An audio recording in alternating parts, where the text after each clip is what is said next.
talking about the pivot to austerity that we were seeing in this country, following the pivot to austerity that we saw in Europe. And I may be jumping ahead of myself a little bit here in terms of, but we are already starting to hear. It's coming from the White House, but on some level, it's also coming from Nancy Pelosi, which should not be that much of a surprise because she's a Pete Peterson acolyte. She wanted to do pay-go. We're starting to already hear concerns that if we spend too much, we're going to ruin the economy. Like, what is going on that there is no understanding about where the economy is right now? I mean, it's fascinating. We have this sort of disparity between the stock market and everything else seems to be irrelevant. And the fact that the stock market is okay seems to be the only thing that matters. Well, put it this way. If you're part of that top 5% of people who own basically all the stocks, that is all that matters. So let's think about what Congress did on both sides. Everybody's guilty on this one, and it contains some good stuff, but let's think about what they did. The Fed comes out and basically says, oh my God, this is going to crush everything. If 70% of people basically have to go home, consumer spending collapses. Consumer spending is 80% of economic output in the US. We're screwed. So everyone starts to panic. They start to dump stocks. They start to dump bonds. Everything's going down. So the Fed comes in with a huge number of programs, puts a floor under asset prices, basically says it's not going to fall any further. You're good. Then the CARES Act comes along. CARES Act comes along and says, hey, we've got to basically bail out businesses. Oh, yeah, and we've got to look after people as well. So we'll give all these airlines that did all these buybacks lots of cash. We'll give cruise lines bailouts. We'll do all this sort of stuff. And, we don't expect businesses to have savings or their own cash. That would be ridiculous. So we'll give them all this cash. That's great. And we'll make sure it happens really fast. Absolutely, no problem. We'll give ordinary people checks because, of course, that's a 21st century technology. I mean, we could put Treasury direct accounts. We could pay people through the phone, whatever, but we'll do checks. The imaginary here in this whole thing was that we're going to take this as a moment to basically make sure that our portfolios are okay. And then the virus should be fine. We'll be gone. It'll all be gone by summer. And then they can get back to work. And if we've given them $1,200, we're fine. Now the enormity of this is beginning to dawn on them. They've realized they've bailed out themselves and their portfolios. But the economy isn't just a question of let's turn it on and see if it goes again. Because this virus thing is a lot more difficult, a lot more troublesome than we thought. It's not going away in the summer. There might not be a vaccine anytime soon. And even when you open up, as we're beginning to see in states across the country, you've got a kind of inverse field of dreams problem. You could open it, but will they come? And it turns out the answer is no. So in those circumstances, suddenly the Australians are coming back going, well, this isn't just temporary. We can't go on spending like this forever. What's going to happen to the national debt? This is terrible. And the same old arguments come out again. The national debt, I mean, it's stunning. It's stunning because it's absurd. But all right, I want to just walk through some of this. What happens? So we have this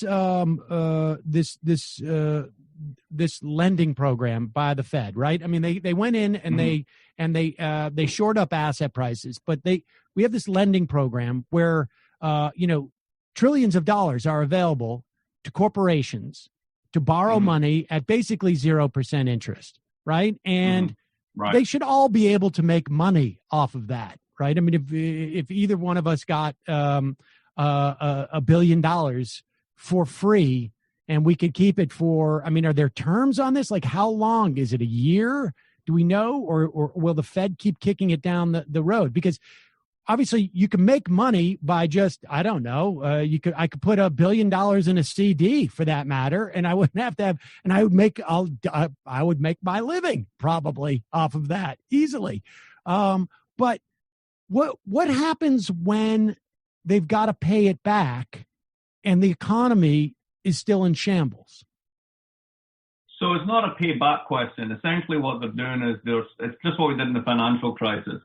All mortgages aren't bad, but mortgages are considered bad. So the Fed buys mortgages, swaps them out for cash, Then the people with the cash buy other things, and that trickle down starts an economy. That was, in a sense, what the Fed did. This is a version of the same thing. Think about the problem of an airline, right? So an airline makes money when it flies at 90% capacity. Just now they're lucky if they've got 9% capacity. Half the money that they got was to not cause, redundancies amongst their labor force, and all that lasts through until September. But it is literally impossible for them to make any money because nobody's getting on a plane. So this isn't a loan. Essentially what you're doing is you're giving them that money. Half of it's going to payroll protection. The other half of it is helping the operating costs of a very large, complex organization that has no savings because it basically remunerated its management at such a high level. And everybody's hoping that the whole thing goes away in 3 months. Well, that's not going to happen. Well, what about the Main Street lending program? I guess that's what I'm asking. Like, obviously, with the bailout for the kind that we're talking about for the airlines, that's, more or less, I guess, the equivalent of the PPP, but for bigger companies and easier for them to get. But for the Main Street lending program, it seems to me that there's this problem that they are giving these corporations, providing them liquidity, and the assumption is, I think, is that they're going to, be able to pay the Fed back. Will the Fed just keep punting if the economy? I mean, I just don't see how this is. At one point, we're going to hit this understanding that like 20 to 30 million people are unemployed, and none of the things are going to work. Well, that's the real issue. I mean, let's think about the small business program, right? So we've been basically dissing government in this country for the past 40 years. Anybody who works for the government's a loser. You should be in the rough and tumble of the private sector. You've been cutting pay, you've been cutting taxes, you've been crushing morale, you haven't been investing in anything. So the Small Business Association usually deals with about maybe, it's like 10,000 applications or inquiries in a week across the whole US. Suddenly you declare that there's going to be this paycheck protection and also corporate relief for small businesses. Suddenly they get hit with 1 million claims in a week. Their systems are completely overloaded. They break down. You bring in the consultants. They're trying to basically open up something the size of a drinking straw and turn it into a fire hose. What you said earlier about the Fed was bang on. The Fed knows how to give money to banks. Banks know how to give money to big corporations. None of that has anything to do with small businesses. So even if you discount the politics, simply trying to get the plumbing in this country to work, to do what it says on the tin, is extremely difficult. We give money to banks. We do not give money to small businesses. We never built that plumbing. So when does this begin to fall apart? I mean, is it possible the stock market continue to sort of just rise? I mean, it's funny because for a long time, there's been many people who say the stock market is not an indication of the economy. On Friday, right, the market recovers, and on the announcement of 20 million people who are unemployed. I mean, that's just bizarre. Of course, I don't think that we've heard on CNBC. This is proof that we've been, the stock market has nothing to do with the economy. But when does it begin to impact the stock market? And I guess I'm interested, basically because that seems to be the only time where there's any sense of urgency. And so, right. and I want to pivot to what, we're talking about in terms of legislation coming up. But right now, the Democrats seem to have waited to the point where, it's like, we're about to bring out the main course, and the Republicans have already eaten as far as they're concerned. They push themselves away from the table. And I just want to know when they come back, because it's not until the stock market starts to take a dive that I think we're going to see any type of leverage for the Democrats at that point. Yeah, I think you're right. So, I mean, if you go back to the financial crisis, people forget that when Bear Stearns went under, there was a whole narrative about how there was the one bad apple and everything's fine now. And then for the next 2 months, the markets went up until they completely melted down. Now, at that point, there wasn't this kind of Fed help to keep a floor under the prices, but we'll see how strong that floor is. Ultimately, what a stock market represents, even tangentially, is the future discounted cash flows of businesses that are listed with shares.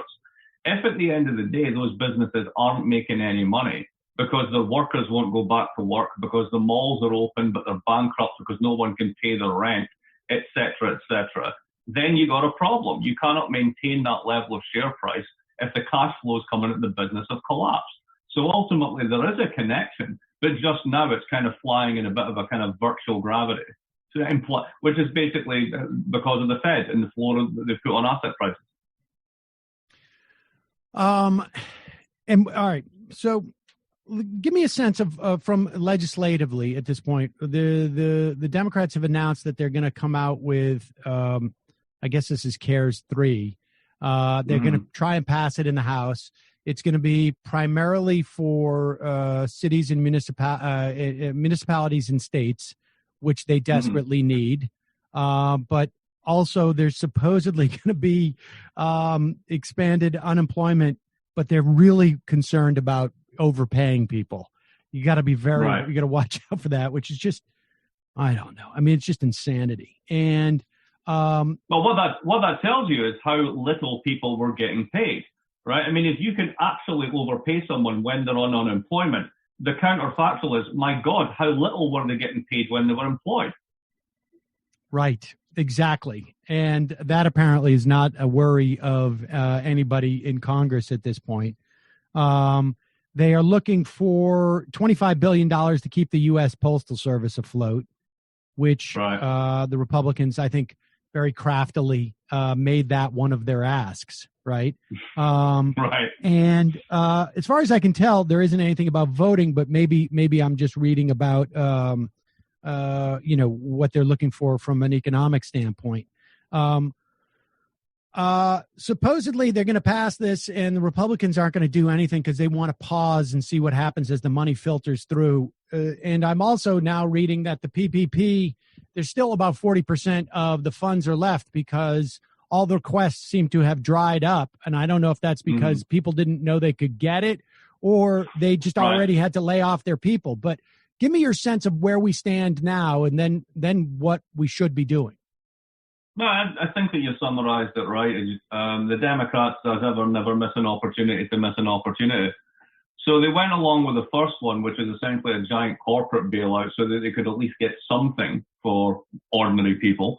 And they managed to do that, but at the same time, it was done through checks. Some of those haven't even filtered through yet, and the amount isn't going to pay the mortgage, all the rest of it. The fundamental problem, the way that they imagined the problem is and you notice the language that gets used every time, is like, we need another version of the New Deal. Something like Franklin Bloody Roosevelt is like invoked every time. That was 90 years ago. Can we get a grip on this stuff?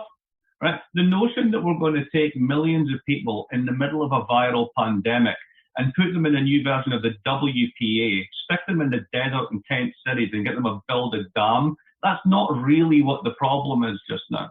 So there's this incredible disconnect between the imaginary of the top Democrats and what they think they should do and what the reality of this needs to be. And the reality of this needs to be, hang on a minute, we've got a pandemic. What does that mean? It means that everybody's individual risk is multiplied by the more that they contact anybody else. So the risk is at the level of the system, not at the individual. And we're finding this out the hard way by reopening all the rest of it. We need to be basically thinking of policies that allow people to basically stay in place, but at the same time are able to actually spend. We should be able to think about openings in ways that people who are far less likely to be infected or to bring those infections back are able to do that, which is all about contact testing and tracing and all the rest of it, which is the stuff that we're totally dropping the ball on. So the Republicans, you're quite right, have said, hey, we've had our bailout, screw you, we're not getting anything else. As far as they're concerned with bailing out the states always have hard budget constraints. Some even have balanced budget amendments for politics that we know why. There's actually a Fed facility that people don't really know about, which has been increased, which allows states and municipalities to basically borrow to help them over this period. The Democrats might be able to get something through that will do something on the state level because essentially it's states that's running the show.